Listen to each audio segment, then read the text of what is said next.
దక్షిణ పోర్చుగల్ బేజాలో జరిగిన ఎయిర్ షోలో ప్రమాదం జరిగింది. మొత్తం 6 విమానాలు విన్యాసాలు ప్రదర్శిస్తున్న సమయంలో 2 విమానాలు ఢీకొన్నాయి.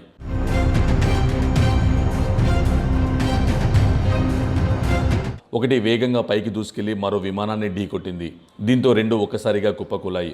ఒకటి ఎయిర్ బేస్కు ఆవలపడగా మరొకటి సమీపంలో కుప్పకూలింది. ఈ ఘటనలో ఓ పైలట్ మృతి చెందగా మరో పైలట్ తీవ్రంగా గాయపడ్డారు. పోర్చుగల్, స్పెయిన్కి చెందిన పైలట్లతో కూడిన యాక్స్టార్స్ అనే ఏరోబాటిక్ గ్రూప్ ఈ వైమానిక విన్యాసాలను ప్రదర్శిస్తోంది. వీటిలో పాల్గొన్న విమానాలన్నీ యాకోవ్లేవ్ యాక్ 52 రకానికి చెందినవి. మరణించిన పైలట్ స్పెయిన్కు చెందిన వ్యక్తి కాగా గాయపడిన పైలట్ పోర్చుగల్ పౌరుడు. దీనిపై విచారణ జరిపి ప్రమాదానికి దారితీసిన కారణాలేంటో గుర్తిస్తామని పోర్చుగల్ రక్షణ మంత్రి నూనో మేలో తెలిపారు.